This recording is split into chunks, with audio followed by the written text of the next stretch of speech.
Hi hello నమస్తే. ఎలా ఉన్నారు? బాగున్నారా? మీరందరూ బాగుండాలి, మీలో నేను కూడా ఉండాలని ఆ భగవంతుని అయితే మనస్ఫూర్తిగా కోరుకుంటున్నాను ఫ్రెండ్స్. ఇవాళ అయితే మీ అందరికీ కూడా ఒక జాబ్ అయితే చూద్దామని మీ ముందుకైతే వచ్చేసాను. ఈ ఎండాకాలం అంతా కూడా ఈ ఎండలకి బాగా వేడి చేసేస్తూ ఉంది. మన కళ్ళు మంటలు పుట్టడం కానీ, బాడీలోంచి వెచ్చగా వేడి వస్తూ ఉంటుంది. మనం శ్వాస పీల్చి వదులుతుంటే కూడా ఆ గాలి అనేది వేడిగా వస్తూ ఉంటుంది. అంత వేడి చేస్తుంది ఈ ఎండాకాలం. ఆ వేడిని తగ్గించుకోవటానికి ఈ జావ అన్నమాట. ఏం లేదు, మనకి దొరికే వస్తువే సగ్గుబియ్యం ఉన్నాయి కదా, సగ్గుబియ్యం. అవైతే ఒక గ్లాస్ సగ్గుబియ్యం అయితే తీసుకుంటున్నాను ఇక్కడ నేను. ఒక గ్లాస్ సగ్గుబియ్యంలో 2 గ్లాసులు వాటర్ అయితే వేసేసి నానబెట్టేస్తున్నాను. 5-6 గంటలన్నా నానాలి. అది ఎంత నానితే మనకు అంత బాగా జావగా వస్తుంది. 5-6 గంటలన్నా నానబెట్టుకుంటే బాగుండిద్ది. నైట్ నానబెట్టుకొని తెల్లారి చేసుకుంటే అవైతే బాగా నానిపోతాయి. నేనైతే ఉదయం నానబెట్టేసేసి సాయంత్రం అయితే చేస్తున్నాను. మొత్తం అయితే ఇలా నానిపోయినాయి. మనం ఆ సగ్గుబియ్యాన్ని పట్టుకుంటే ఇలా చితికిపోవాలి, అంతలా నానబెట్టుకోవాలి.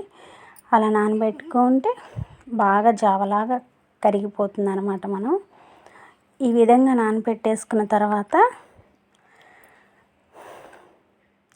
ముందుగా అయితే మనం పొయ్యి ముట్టించేసేసుకొని అందులో 1 గ్లాసు సగ్గుబియ్యానికి 4 గ్లాసులు వాటర్ అయితే వేస్తున్నాను నేను.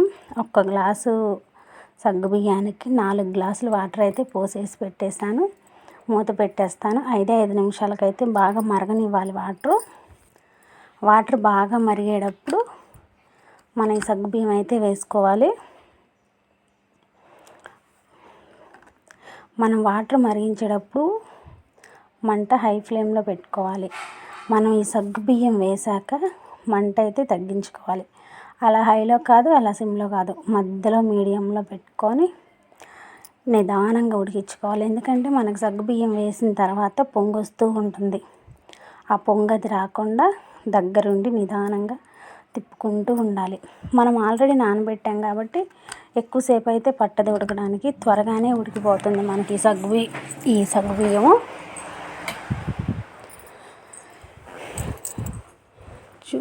ఒక 80% అయితే ఉడికినాక మనం చూసుకొని ఇలా మనం సగ్గుబియ్యాన్ని ఇలా వేలు వేసి మనం ప్రెస్ చేస్తే అలాగా మెత్తగా అయిపోవాలి. మన వేలికైతే ఏముండదు, ఇలా మన పాకంలాగా జిగటలాగా వస్తుంది. ఇలా ఉడికిపోయిన తర్వాత బెల్లం అయితే వేసుకోవాలి.